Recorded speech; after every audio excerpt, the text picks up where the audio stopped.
გაშლა არ მქონდა გეგმაში და ეს წამოვიდა ესეთი იდეა, ესე იგი ვიღაცას სჭირდება რომ მოისმინოს და გაფრთხილება. გაფრთხილება ვის სურს თქვენთვის ზიანის მოყენება, აი ვისაც არ ელოდებით, ვისგანაც არ ელოდებით, არ ვიცი რატომ, ალბათ ვიღაც საფრთხეშია, გავაკეთოთ ორი ვარიანტი. ვიღაც არის საფრთხეში, მოულოდნელი უსიამოვნება ისეთი პიროვნებისგან, ვისგანაც არ ელოდება და ვნახოთ აბა რა ხდება, რატომ მომინდა ესეთი თემის გაშლა. პირველი ვარიანტი, რა თქმა უნდა, წავიკითხავთ წინა ისტორიას, შეყვარებულები და გადახილებული რაღაც არჩევანის მომენტი, გადაწყვეტილების მომენტი, შეყვარებულები, ჩემო კარგებო, ვინც არ იცის, არის ბიბლიური სცენა ადამ და ევას გადაწყვეტილება, რომ მიირთვეს ის ხილი ცნობადისა, ანუ ვაშლი. არჩევანზე აქ ლაპარაკი, ვისაც გონია რომ შეყვარებულების სიყვარულს ნიშნავს ძალიან ცდება, ეს არის არჩევანი. შეიძლება მიუთითებდეს ზოდიაქოს ნიშანზე, ეს არის ტყუპების კარტი, ტყუპებზე მიანიშნებს და ვნახოთ რა ხდება დღეს თქვენს ცხოვრებაში ზოგადად, რა გადაწყვეტილების წინაშე ხართ, რა არჩევანს აკეთებთ და ვნახოთ ვისგან გელოდებათ საფრთხე.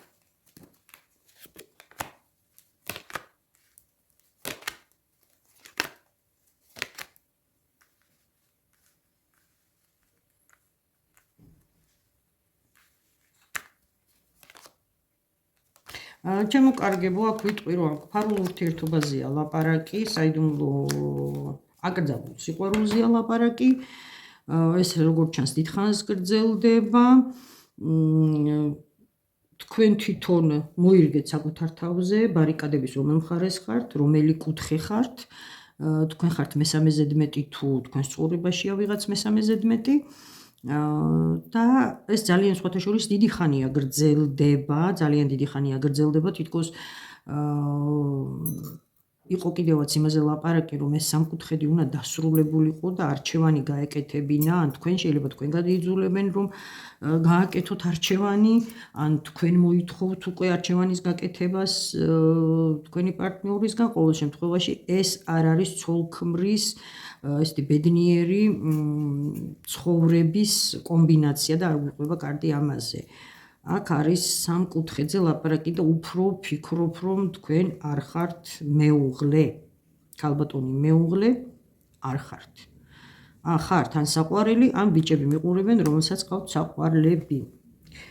ანუ გასაგებია სიტუაცია, ну ისიც არის შესაძლებელი რომ მანდილოსნებს ყავდეთ ორი პარტნიორი, არც ეს არის გამორიცხული, მაგრამ აი ეს კუთხე, ანუ სამკუთხედზე როცა არის ლაპარაკი, რომელიც გაგებაში არ არის და აგრძელებს თავისთვის ბედნიერ ცხოვრებას, ნამდვილად არ ხართ. ერთ-ერთი დამნაშავე ხართ, ანუ უდანაშაულო წევრი არ ხართ ამ სამეულის. და უკვე აქ ეჭვიანობაზეც არის ლაპარაკი, ურთიერთობის გაწყვეტაზეც არის ლაპარაკი, მოკლედ გარჩევები, მაგრამ ეს ყველაფერი უკვე მისულია კრიტიკულ ზღვარამდე, რომ ბოლოს და ბოლოს უნდა მოხდეს ამ ყველაფრის შეწყვეტა და დასრულება დრო არის, რადგან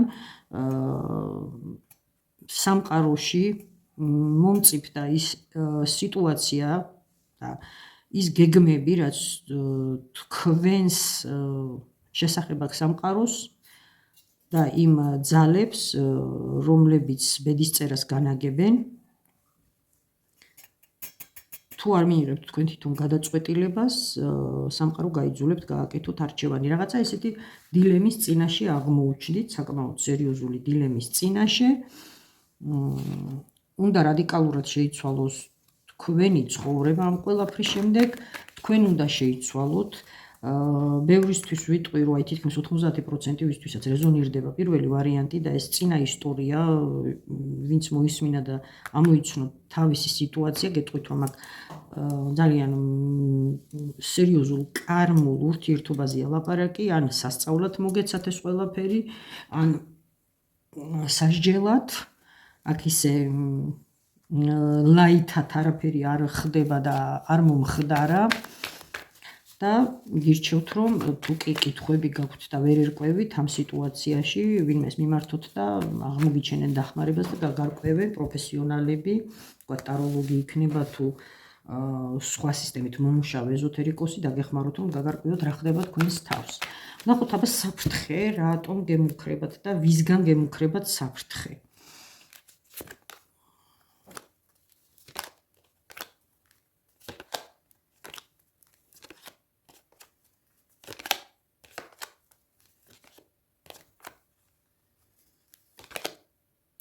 ჩემოკარგებო, საფრთხე მოსალოდნელია კონკრეტული პიროვნებიდან, მამაკაცისგან, რომელიც გონიათ, თქვენ გონიათ, რომ ვერაფერს ვერ ხვდება და არაფერი არ იცის ამ სამკუთხედის შესახებ და აკვირდება მოვლენების განვითარებას, რა გადაწყვეტილებას მიიღებთ, როგორ მოიქცევით ამ სიტუაციაში, ეს ადამიანი გადევნებთ თვალყურს, შორიდან სხვათა შორის გაკვირდებათ, იცით ვიზეც არის ლაპარაკი, ანუ ამ ადამიანს თუ ძალიან ახლოს არ იცნობთ და თქვათ ისე წრეში არ ტრიალებს, თქვენს წრეში არ ტრიალებს და თქვენთან არ არის ჭიდრო კონტაქტში, ყოველ შემთხვევაში შორიდან ნამდვილად გითვალთვალებთ, გაკვირდებათ, პირდაპირ ღამე შეიძლება თქვენ გზას აკვირდებოდეს კიდევაც სად მიდიხართ, როგორ მიდიხართ, ვისთან ერთად მიდიხართ და მოდიხართ და ასე შემდეგ. ადამიანი გითვალთვალებთ და არის დაინტერესებული იმით თუ როგორ არჩევანს გააკეთებთ აი ამ სიტუაციიდან გამომდინარე, ანუ ხო შესაძლებელია რომ სხვა მხრიდან საიდანვე საფრთხე გემუქრებოდეთ, მაგრამ არა, აქ არის კონკრეტულად გადაბმული აი ამ წინა ისტორიასთან ის, რასაც ახლა ვლაპარაკობ და უნდა გამოიჩინოთ სიფრთხილე მაქსიმალური, რადგან ხართ კონტროლის ქვეშ. ნახოთ აბა რა სახის შეიძლება იყოს საფრთხე. ბევრი ვინც ამოიცნობდა თავის თავს ამ გაშლაში, შეიძლება მიხვდა კიდევაც ვიზე ვლაპარაკობ. ნახოთ რა საფრთხეზეა ლაპარაკი, რა შეიძლება მოხდეს.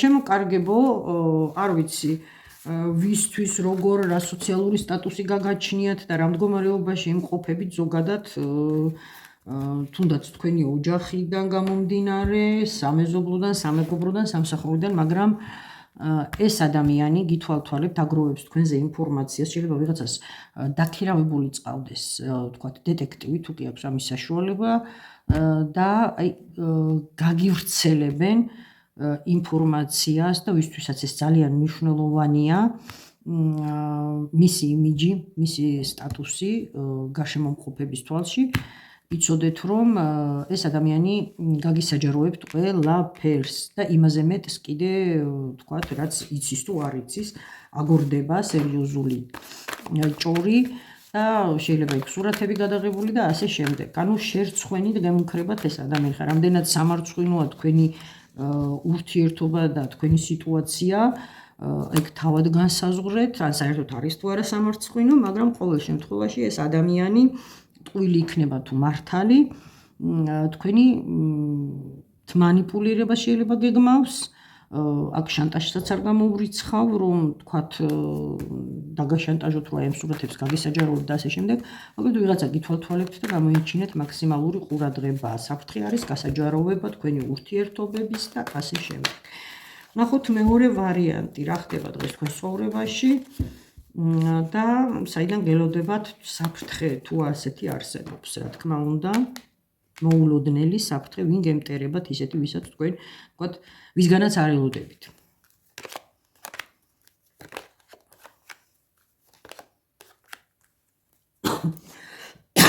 უკაცრავად.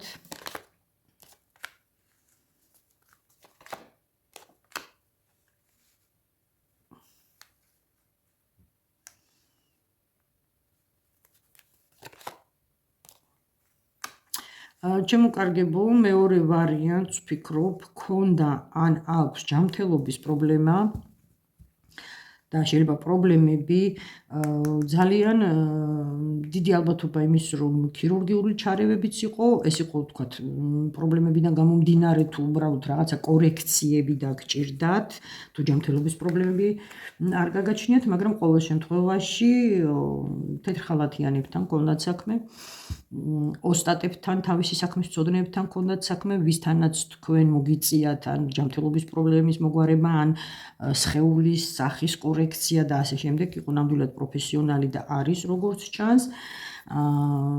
და ეს იყო უფრო მაინც მეტი წილისთვის რეზონირდება როგორც ჯანმრთელობის პრობლემა. ჩაგიტარდათ მკურნალობა, დიდი ალბათობით როგორც ვთქვი, ოპერაციებიც არის შესაძლებელი. ამჟამად თქვენი მდგომარეობა გაცილებით უკეთესია და მეორეს რომ თქვა ჩამერთო, თითქოს თავიდან დაიბადეთ, შეიძლება რაღაცა ავარიაზეც იყოს ლაპარაკი, მოტეხილობებზეც, ანუ ბედურ შემთხვევას რასაც ვეძახით და ამის შემდეგ თავიდან დაიბადეთ, გადარჩით კიდევაც, ვისთვის როგორ რეზონირდება. მოკლედ შევთანხმდით, რომ აქ მეორე ვარიანტზე არის ექიმები, ოპერაცია და მკურნალობა და ასე შემდეგ. ასეთ ადამიანებს ეხებათ მეორე ვარიანტი. ნახოთ ვისგან გელოდებათ საფრთხე, მოულოდნელი საფრთხე.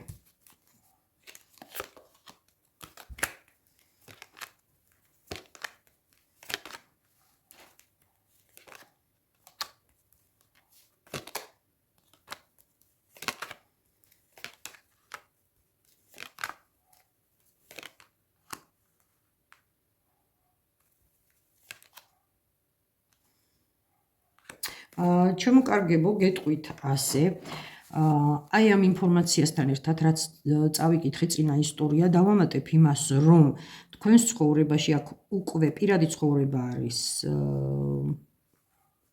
მთავარი, პირადზეა ლაპარაკი, არის ახალი ურთიერთობა, ახალი ადამიანი თქვენს ცხოვრებაში. აი ამ სიტუაციების შემდეგ გამოჩნდა ვიღაც ადამიანი, შეიძლება მანამდემაც იყო, მაგრამ ახალი დაწყებული ურთიერთობა არის და პლუს ამას ვიღაც წარსულიდან შეიძლება ყოფილი პარტნიორი, ყოფილი მეუღლე ან თაყვანისმცემელი გითვალთვალებთ, ჩემოკარგებო, ახაც თვალთვალზეა ლაპარაკი, ეჭვიანობს ვიღაც თქვენზე და შეიძლება აი ან ყოფილი იყოს როგორც თქვი, ან ახალი ესეც ვიღაც პარალელურად, ან სოციალური ქსელიდანაც შეიძლება, ვიღაცას შეიძლება მოსწონხართ უბრალოდ ისე, ან გაგიცნოთ ეხლა და დაინტერესდა თქვენით, ყოველ შემთხვევაში არის იმის ალბათობა, რომ მომავალი ბედნიერება ჩაგიშალოთ და დაგინგრიოთ ამ ადამიანმა. ანუ პასუხი იმაზე თუ ვისგან გელოდებათ საფრთხე, უფრო კონკრეტულად ვიტყვი თაყვანისმცემლისგან, რადგან აქ ვერ ვხედავ, რომ რაღაც ურთიერთობა გქონოდათ ხანგრძლივი, შეიძლება თქვათ ბიჭებისთვის თქვენ შეყვარებულმა ქალბატონმა რაღაცა არასწორ გზებს მიმართოს, ინტრიგებს მიმართოს, ჭორებს მიმართოს, ანუ გოგონების შემთხვევაში თაყვანისმცემელმა რაღაც უღირსი საქციელები ჩაიდინოს და იმ დროს, იმ მომენტში, როცა თქვენ უკვე თავს ძალიან ბედნიერად იგრძნობთ, აქ ქორწინებაზეა პირდაპირ ლაპარაკი, შეიძლება ვიღაცა ჩაგიშალოთ ქორწინება, თუ ხართ დაოჯახებული და ახალი შექმნილი გაქვთ ოჯახი, ან ესე საქმნით, არის იმის საფრთხე, რომ დაგინგრიოთ ვიღაცამ ოჯახი. მაგრამ უფრო ვფიქრობ, რომ ეს მაინც მეტი წილი რეზონირდება იმ ადამიანებზე, ვინც ესესაა დაიწყო ურთიერთობა და მინიშნება არის სამსახური, ვიღაცისთვის ეს არის თანამშრომელი. თუ არ მუშაობთ, რაღაცნაირად უკავშირდება თუნდაც იმ თქვენი თაყვანისმცემლის, ფარული თაყვანისმცემლის სამსახურს, გიწევთ მასთან კონტაქტი, ან ამ პიროვნების, ვინც თქვენ გაინტერესებთ და თქვენით არის დაინტერესებული, ამ ადამიანის თანამშრომელი, მაგრამ რაღაცა სამსახურებრივ კავშირზეა ლაპარაკი და აი აქედან გელოდებათ საფრთხე და როგორ გავუმკლავდეთ ამ საფრთხეს? იყავით ყურადღებით, ნუ რა ვის ინტრიგებს ნუ წამოეგებით, ნუ რა ვის ნუ ენდობით, თუნდაც აი ვითომ მეგობრული მიმოწერა, მე ცუდად არ შემოგიბრუნდეთ, ამასაც მიაქციოთ ყურადღება, ვის წერთ, რას წერთ და თუ კი თქვათ რამე ინფორმაცია მოიტანეს თქვენამდე ჭორის სახით გადაამოწმეთ, რადგან შესაძლებელია გამიზნულად მცდარი ინფორმაცია იყოს, გაზვიადებული იყოს, ან სულაც მოგონილი თქვენთვის ძვირფასი ადამიანის შესახებ და ამან შეიძლება მომავალი დაგინგრიოთ, ასე რომ იყავით ყურადღებით, მეტი არაფერი ისეთი საფრთხე არ გემუქრებათ. მადლობა ღმერთს, რომ არავის არც ერთ ვარიანტზე არ ამოვიდა თქვათ რაღაცა ავარია, კატასტროფა, ასე შემდეგ. ეს არის მთავარი და ისეთი მომენტები ამოვიდა, რომ თუ კი ვიქნებით ყურადღებით, ყველაფერს მოევლება. მომავალ შეხვედრამდე.